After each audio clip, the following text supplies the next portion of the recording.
Hey there, and welcome to today's episode of Home Service Success TV. I'm your host, Stephen Christopher, and of course, I have another amazing guest for you today. Today, I got Drew Cameron with us. He is the owner, founder, president, and all this amazing stuff of HVAC Solutions. They are a home service business training and education company, and I've had the pleasure to talk with Drew a couple times, and let's just say that Drew knows his stuff. I've had the opportunity to even talk to a couple of his clients, and I know that he has a wealth of knowledge to offer. So, Drew, welcome to the show today. Thanks for having me, Stephen. Absolutely, man. Why don't you share just a little bit more information about who you are, kind of how you got started in this, and what your business is all about? Sure. Basically, HVAC Solutions is a business consultancy for home services contractors. I kind of cut my teeth growing up in the HVAC industry. Now we work with all home services companies across the United States. And we recruit, hire, train, and consult and coach, salespeople, residential salespeople, and technicians to maximize the opportunities that the contractors get. So we look at ourselves as kind of business catalysts, business development catalysts, if you will. We call ourselves revenue resultants driving profit performance because we want to capture the revenue that we should get and obviously capture it at the right level, so that we're actually driving profit. So, revenue by itself is not great because sometimes if it's not priced properly, it can actually cost the company money. So we want to make sure that we do both sides. We drive the revenue, but we drive the profits as well. So it's really all about business development, and maximization, if you will, for contractors.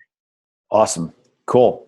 So the point of this show is to try to add as much value in as short as amount of time as possible based on your area of expertise. So, you've been in hundreds, if not thousands of home service businesses, and you've seen, all kinds of things people do right, people do wrong.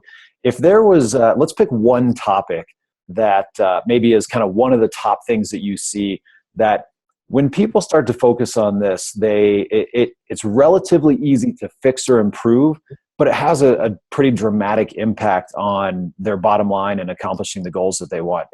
What's something that comes to mind when we talk about that you're an expert in that area? Well, measuring performance, and we call it sales and marketing analytics, and it's just making sure that you're driving the key performance indicators of your business so that you're optimizing your business and optimizing your business based on every opportunity. And so that's kind of, what we look at is those sales analytics, because we hear a lot of times, as I'm sure you do, I need more leads. I need more leads. My website needs to drive more leads. My direct mail needs to drive more leads. And when we typically ask, what makes you think you need more leads? And the answer is typically, well, I need more business. And so, okay, well, what are you doing with the leads that you get? Are you making the most of them? Are you converting at the highest level possible? Are you selling the right scope of work and quoting the right scope of work? Are you selling at the right price? And just making sure that you're measuring those key performance indicators, because it's, I just came back from the gym doing a run, and obviously doing a run in the cold weather is a little bit easier to measure those key performance indicators on a run because you're on a treadmill versus just kind of going out on a trail or out on the street and you having just your watch. So on a treadmill, you can get all kinds of key performance indicators to know whether or not that was a good run or not.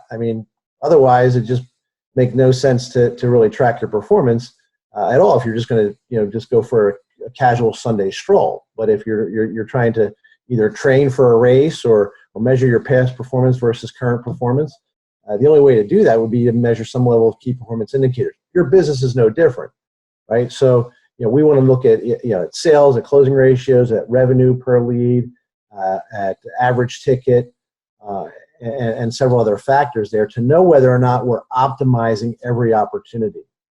Otherwise, it doesn't make sense to spend the money on the direct mail, the newspaper, the radio, the TV, or the website if you don't know what you're doing with those leads and how they're converting and performing for you. Awesome. Yeah, you're right. We hear it all the time. People say, hey, I need more leads, or I need more SEO. I need more pay-per-click. And, we record calls and we listen to them, and we notice a lot of times that the leads are actually pretty good. It's just that there's something going wrong in the process that's having them not close. So from a sales KPI and a sales analytics standpoint, I mean, what's a couple things that people should be measuring that you find that oftentimes they're not? Well, like I said, more often than not, they're just not measuring at all. It's especially when it comes to sales leads. Service technicians, a little bit different story. Most service calls are captured by the call takers. They're put into the service dispatch system. They're on a dispatch board, and they debrief the technicians and they update the data, because most service calls typically result in some level of revenue, even if it's just a diagnostic fee, right? So, and of course, for time purposes, you're paying technicians based on a wage, and maybe you have them on GPS or whatever you've got them on. So there's usually some type of tracking system on those opportunities and those technicians. When it comes to sales leads, right, the ones that the professional salespeople run or the owner themselves run, I mean, that's where it even gets even worse, right, is that there's no accountability. You take that call, and in many cases, you either goes to a voicemail for a salesperson to respond back to the customer, or schedule on their own. And if you're scheduling it, you just schedule it and give them a call slip or something like that, but you don't put them in a lead tracking system. You're not monitoring that performance and saying, okay, did you quote it? What did you quote? What did you quote? Why did you quote it?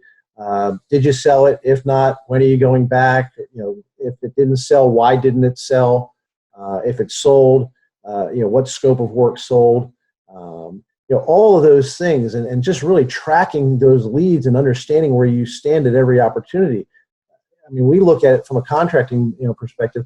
We figure the average contractor spends about $325 to $375 to generate one lead.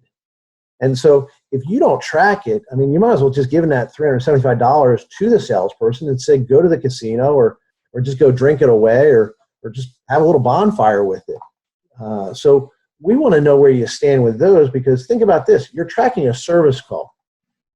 Average KPI for a service call with most companies is about $250 per service call, revenue per call. Well, if you think it costs you $375 to generate an opportunity and you're going to only create $250 off that opportunity, well, there's an imbalance right there, number one, but it's also a low ticket item. Now you go and generate $375 per lead for a replacement lead, and that lead can typically generate you somewhere in the neighborhood of about $8,500. Why aren't you tracking that? I mean, that's $8,500 opportunity versus a $250 opportunity that you're tracking relentlessly. Most leads are just given to the salesperson, and they basically, most companies only hear back on the ones that the salesperson sells, and they never know about the ones that they didn't sell.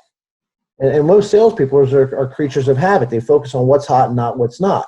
So if I go out and I visit with you and I quote you, and you choose not to buy today, but you're still thinking about it, and I maybe call you once, maybe twice, and follow up with you. Most salespeople then move on to the next ones that they've got. They're not following up on the ones that they quoted last week or the week before that, because they said, well, they've got my quote. If they're interested, they'll give me a call. I've left them 2 messages. They haven't called me back.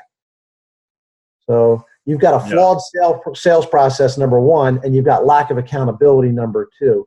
And if you just actually tighten that up, when we implement a lead tracking system for a contractor, we easily increase closing ratios between 10 and 20% across the board, just by tracking opportunities. Mm-hmm. So when, because I'll be completely transparent. I mean, years ago, even in my business, we didn't do a great job of tracking those sales opportunities. So we weren't following up on them. And if they weren't hot, it was like, well, we'll follow up with them when we get to it. It's not a big deal. They said no. They said they're not interested right now. Well, when we implemented a CRM to follow up with people like that, I mean, our sales, to give you an example, as we're recording this video, it's the end of December 2016. I don't even know what year it is. End of December 2016. And I mean, we're already booked into mid-February. So like anybody that wants to start with us, you're in February right now. And that's all because of that CRM. And like you mentioned, the accountability system of salespeople and that following up. I mean, a cold lead, at least in my experience, a cold lead to a salesperson is somebody that, like you said, they called twice and never responded. I mean, you got to touch them at least 7 to 12 times before they even really remember who you are. Well, that's what they say. They say the average salesperson asks for the order once and quits, right? And 80% of the salespeople typically ask no more than 4 times. but more than 80% of the sales occur after the fifth contact of customers. And those are sales statistics that have been tracked by several different studies out there. Well, you got to take studies and case studies, with a little bit of a grain of salt there, right? See, I look at it and say, okay, well, that's only because that was the commitment to the process that you had, or lack of commitment to a process. So when I go out, when we coach salespeople to go out, we say, get a commitment to get a decision. They can say yes and they can say no, but they've got to give you the professional courtesy of letting you know where you stand when you're done, right? So we say, hey, if it makes sense, we move forward, we get you scheduled for installation. But if it doesn't make sense, feel free to say no. We'll shake hands and part ways. I don't care what you do as long as you do it knowingly. Just give me the professional courtesy of letting me know where we stand when we're done.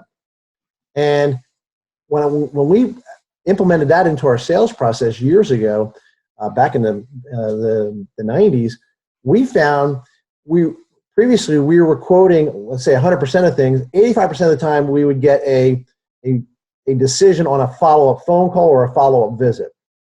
Only 15% of the time would the person say yes or no to us on the spot, on the initial, when we quoted the job.